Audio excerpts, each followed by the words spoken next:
All right, we're just going to quickly go over just the basic vocabulary, equations, and concepts for our energy unit. And I think energy can sometimes seem more confusing than it needs to be because energy is something that we can't visualize as easy as the position of an object or image characteristics or how fast something is moving. It's this more sort of nebulous concept.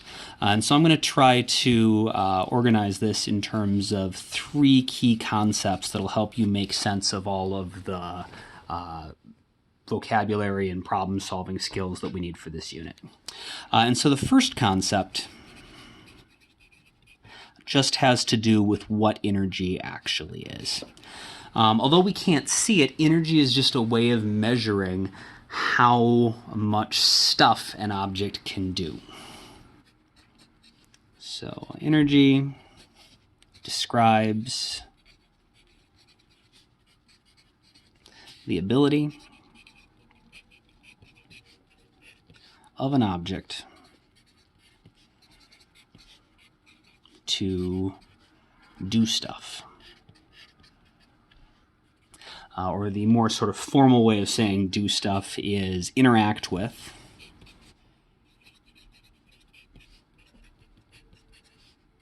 or change its environment.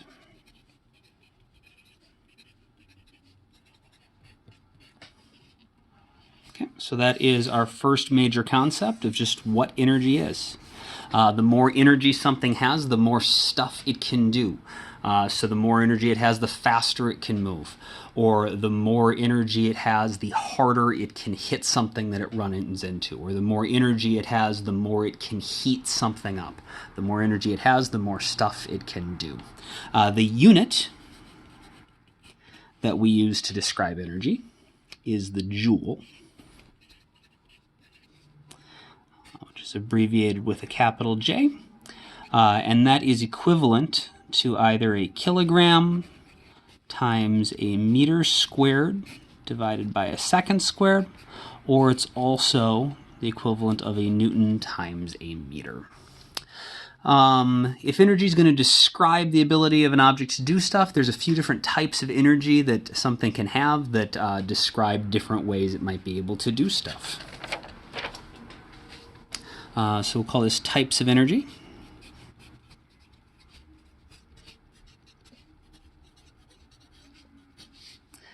The first major type is what we call kinetic energy.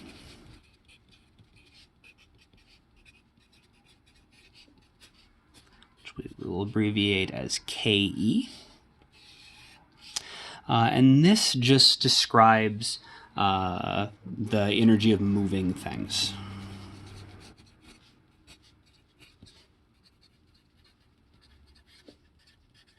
So if an object is moving, it has kinetic energy. And the way we calculate how much kinetic energy it has is that the kinetic energy is equal to 1/2 times the mass times the speed of the object squared. The second type of energy is potential energy.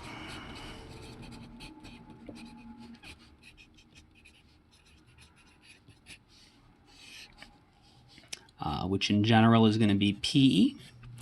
And potential energy is the energy of something that's not necessarily moving or doing anything right now, but something that has the potential to do something later because energy has been stored inside of it.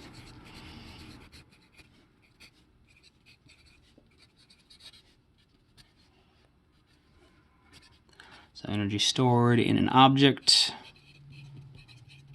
or system based on its position or configuration.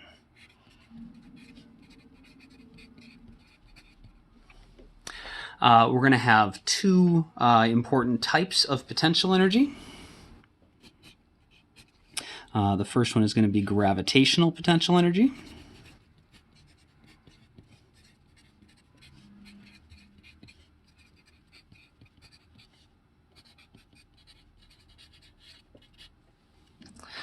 which is going to be P, E, and then a little g for gravitational. And this just describes the energy of something based on its height. The idea is that the higher up something is, the more potential it has to fall down and do stuff. So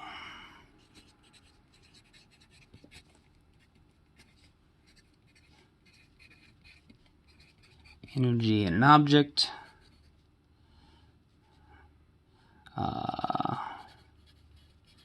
Because of how far it is off the ground.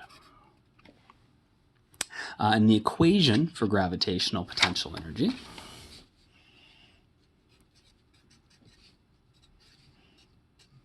is equal to the mass of the object times g, 9.8 meters per second squared, times the height of the object. The other major type of potential energy that we're going to have is elastic potential energy.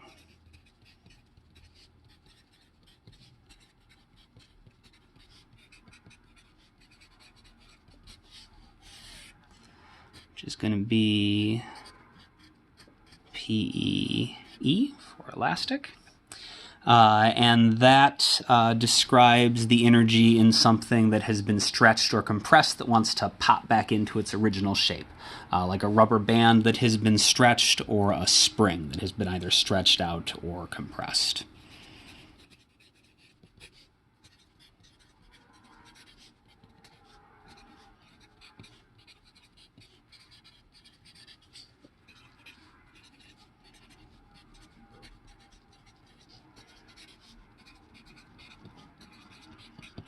And the equation for potential energy, or elastic potential energy, at least for what we're going to call an ideal spring, is 1/2 times something called the spring constant that we'll talk about later, times how much the spring has been stretched squared. And then our last type of energy, so we've got kinetic energy, potential energy, and then our last type of energy is heat. And heat is the sort of the last form of energy that when we talk about energy being conserved, heat is often what it ends as. Once energy is heat, you can't do very much with it other than warm other things up. It's hard to use heat to lift something off the ground or to get something to move. It's not that it's impossible, but it's very difficult. So heat is going to be, let's just call this the least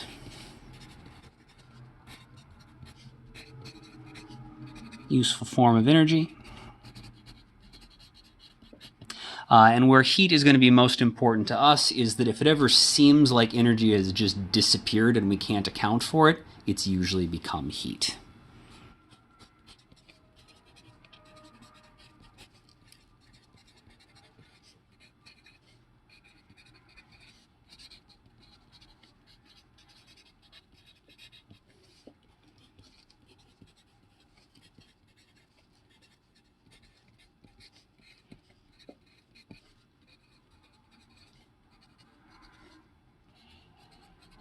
So if it ever seems like we can't find our energy, it's probably heat.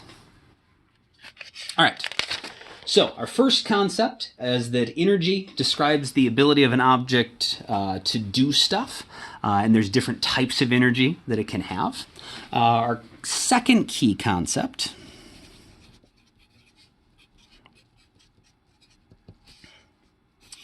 is what is often called the law of conservation of energy.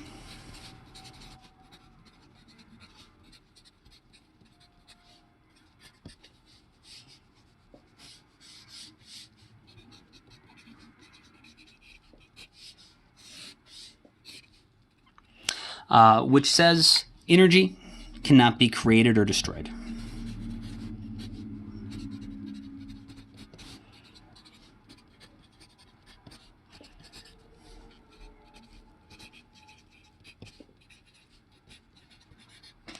That means that if energy is in something, it had to come from somewhere else.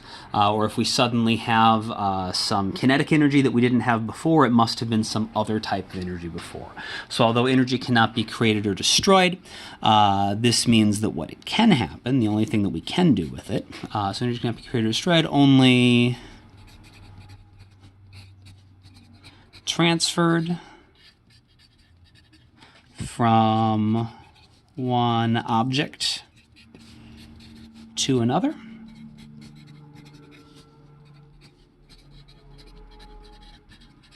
or changed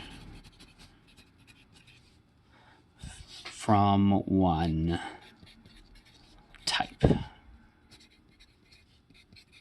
to another. The fancy word for changed would be transformed. So energy can be transferred from one object to another or transformed from one type into another.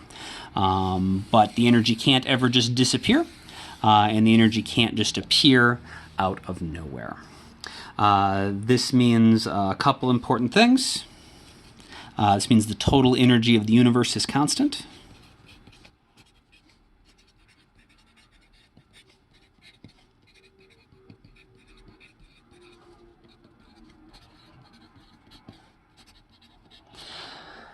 That's not very helpful for problem solving, though, because just because you might be able to know what the total amount of energy in the universe is, you can't account for all the other objects in the universe to figure out how much is left in the thing you care about.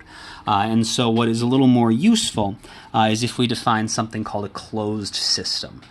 Which is just a group of objects that aren't interacting with anything else, so the energy that they have can't go anywhere and they can't get any new energy from anywhere else.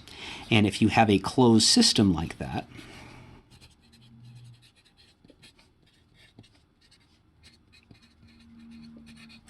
sometimes a closed system is called an isolated system.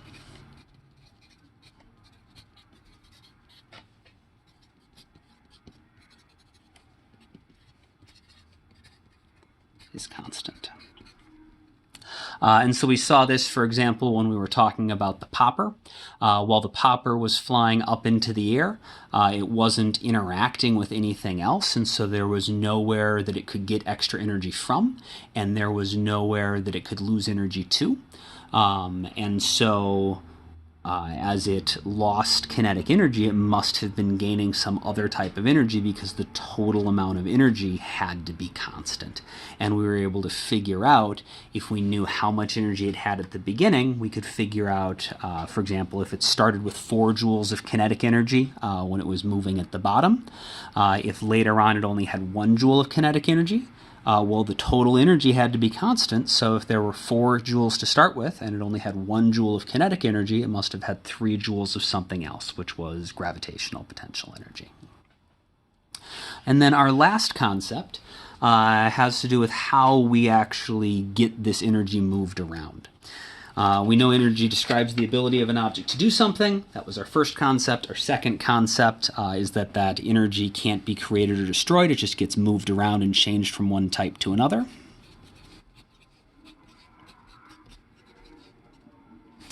And so concept number 3 has to do with the idea of work. Work has a really specific definition in physics that is different than the everyday definition. Work is the process of changing energy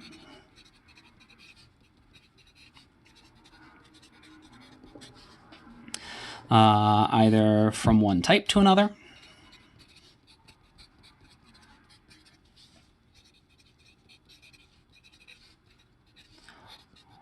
or from one object to another.